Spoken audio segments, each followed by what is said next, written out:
So let's welcome the next speaker, Evangelia.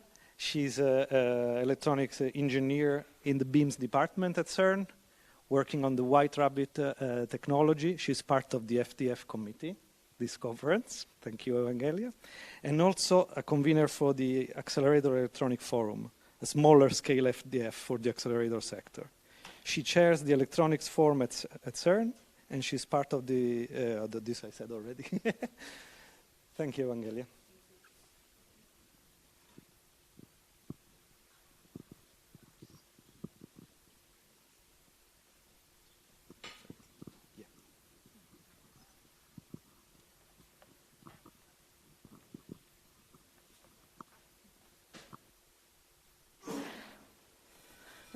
Thank you very much and welcome from my side too. We're very happy to have you here and I hope we all make the most out of it in the coming 3 days. I'm Eva Gousiou, electronics engineer at the beams department here at CERN, and I would like to give you a short introduction to CERN and where we use FPGAs here in a way to provide some context and explain why we felt the need to create such a forum. Now, if some of you are physicists, I will probably say something wrong. So CERN's mission is to study the elementary building blocks of matter and the forces that control them. So what we want is to actually look further and further inside matter. CERN started as a nuclear institute, and this is where the N from the acronym comes from, because at that time, so 70 years ago, we were looking inside the nucleus.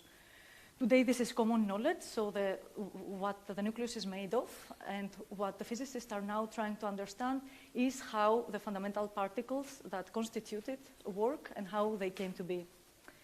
And this means actually looking back to how matter was created in the beginning of the universe and how it actually evolved. And there are actually two branches of physics that are looking into these questions. There are telescopes and there are particle accelerators. And telescopes actually explore the remains of the Big Bang by looking far away at the cosmos, but there is a limit to what they can see, and this is 380,000 years after the Big Bang, so when the universe had already cooled down and it became transparent.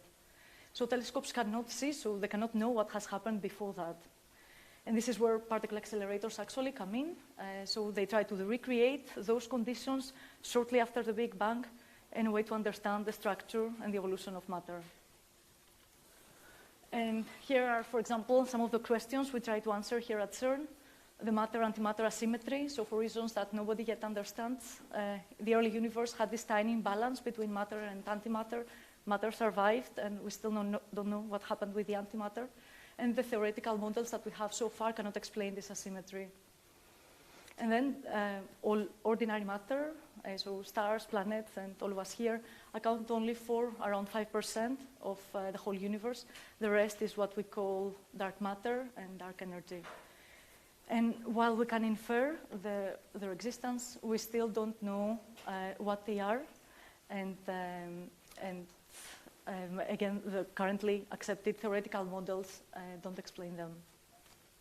So eventually, to arrive closer to the answers, we need to further study the fundamental particles and how they interact. And for that, so to address these questions, our tools of choice here at CERN are particle accelerators and detectors. This is the map of the area where we are on the red star on the bottom. And I have also put the Geneva airport on the right, just for you to get a feeling of the scale. And the circles that you see are the accelerators, and the triangles that you see are the detectors. And we start with the hydrogen nucleus. It's passing from a chain of pre-accelerators that are gradually increasing the speed and the energy of the particles. Then they're injected in both directions to the Large Hadron Collider. It's our flagship accelerator, where we further increase their energy, and then we make them collide at the 4 detector points to study actually what comes out of the collisions. And on your right now, you see some part of the LHC. It is the largest machine ever built with advanced powering, machine protection systems, beam diagnostics and controls.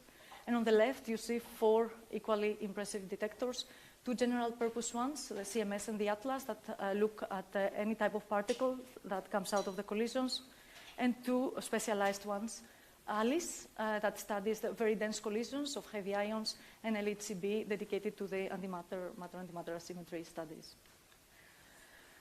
And the structure of the accelerator sector is based on different equipment groups. They're dedicated to different aspects of the beam. So we have steering and focusing with magnets, acceleration with RF, measurements and beam instrumentation, and injection and extraction in and out of the different machines. And on the accelerator side, the focus is on operating reliably a very complex machine. Now, the goal of the detectors, on the other hand, is to gather clues about particles from which physicists would be able to find out the particle's identity. So there we see different types of detector systems, so pixel detectors, calorimeters, and muon detectors. And the main focus on this side, so the detector side, is acquiring these huge amounts of data that come out of the collisions and filtering them out and keeping only those useful ones. So, for example, from the 1 billion collisions per second that we have, we need to filter down to about 200 interesting events that eventually get stored and then are further analyzed. And as you can imagine, FPGA development is at the core of both sectors, but from a sort of different angle, one from another.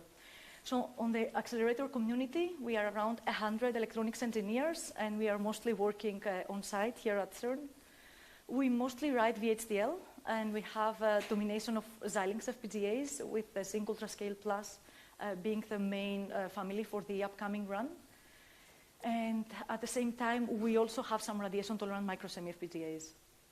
The backend systems are mostly hosted in crates, like VME, so we still have VME, industrial PCs, PXI Express, and some microTCA.4. And between the front ends and the back ends, we usually use field buses. And as we said before, the nature of the accelerator sector is to control this critical equipment. So here, reliability and the ease of repair are very important. So in fact, there are centrally supported solutions. So from the hardware at the front end layer up to all the software layers, there is a dedicated team, the controls team, that provides centrally supported solution. So there is an effort in unification and standardization. And also as part of this common technologies effort, there is this electronics forum. It's similar to the FPGA developers forum, but at a much smaller scale, targeting only the accelerator sector. And here you can find a link if you're interested in past or future meetings. And now on the detector side, things are a bit different. So here the community is much larger and more distributed, as it includes electronics engineers and also physicists that are part of many collaboration institutes. And because of this heterogeneity, we see a mix of languages, coding languages, including high-level synthesis that we don't yet see in the accelerators, and also machine learning techniques. In terms of FPGAs, again, we have a full range from the state-of-the-art Versal to basic microsemis. And in terms of crates, we mostly have ATCA for the upcoming run. And between front end and back end here, we don't have field buses, but we have multi-gigabit point-to-point links. So overall, on the detector side, we see experimentation with different approaches. Usually, actually, the experiments would first try out something in a small scale, and then some years down the line, this will be standardized in the accelerators if it is relevant. And to give you a bit of a better overview of the architecture of the electronics and where we actually have FPGA development in each of the two cases, I have this very simplistic drawing. So on the bottom, for the accelerators, we have the equipment that is close to the machine. So maybe you have seen from many pictures, sometimes the crates are just under the main LHC diapoles. So radiation-tolerant equipment is essential here. Some other times, crates can be a bit further, so in radiation-free areas further from the machine. And these field devices, they're usually connected to the higher layer through a field bus, radiation-tolerant or not. And the bandwidths here are not very high. So in radiation, we still survive with around 2 megabits per second. And this still fulfills the accelerator needs. Outside of radiation, we have some dedicated buses. It's usually Ethernet at 1 gig with also some synchronization mechanism. And one layer above that, always now outside of radiation, we have those hosted systems, VME, PCI Express, PXI Express, and microTCA.4. These process the data and communicate further up with what we call the technical network and the servers tier. There we have databases and higher level applications, with the ultimate one being those graphical user interfaces for the operators in the control room. And we have FPGAs on those two lower layers that are marked in pink. Now, on the detector side, the aim is, as we said, to take this high volume of data out of the detectors, sort them out, and keep only the interesting ones. So close to the detector, we have radiation hard equipment. So this is not adapted for FPGAs. We don't find FPGAs close to on the detector level. But we have high bandwidth point-to-point links with what is called the backend tier, where we have those ATCA crates. So on these crates is where we have the main FPGA development for the first processing. And beyond that, we have, again, high-speed links for communication with processor farms. So as you have seen, this is a fairly heterogeneous environment for developing FPGA solutions. And we often find that people are doing great things and you don't have access to this information when you most need it, when it's useful to you. And this is why we want to create this community of practice so that it becomes normal and easy to be aware of what other people's approach has been to solve problems that you may also come across. So we're very happy to have today with us representation from the accelerators, from the detectors, and also from industry regarding both development techniques and also tools. And we have put together a program that we think addresses the main interest points and the main pain points of the community. So already Davida gave an overview. We will start with open sourcing principles, as this is part of the CERN's founding ethos. We continue with general calls and proposals from the accelerators, the detectors, and also the industry. Then we will continue with solutions to everyday problems like timing closure, CDCs, and transceivers. And then go into algorithm implementations, where we explore advanced techniques, machine learning, and we also see some quantum applications. And we finish with tools, so hardware, software co-design, verification, and Git. So this is all from our side. As Davida said, we do encourage technical discussions. We have allocated these general slots for the talks and time for discussion after. So even if this is not enough, hopefully the breaks after the talks could also help do the job. And this is why we also encourage in-person participation. And we hope that our interactions will not finish here, actually. We believe in the value of building this community, where we are aware of each other's work and we don't duplicate efforts and we share results.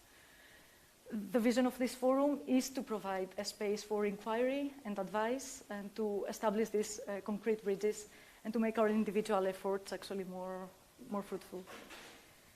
And of course, this is something that will grow with your input and your participation. So yes, I hope we make the most of it together, and the more we contribute, the more we get out of it. Thank you very much.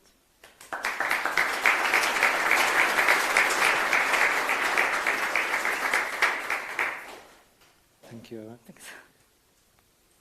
Any questions, comment? Something to add? Yes? Wait. Just because we have a webcast as well. So. People, I was wondering how many FPGA you are using on all your experiments. You mean the volume, the number of FPGAs that are installed in operation? Yeah. It should be in the order of tens of thousands. Yeah. Thanks.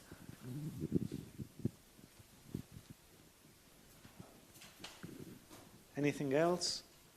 We are unbelievably ahead of schedule, so there's time.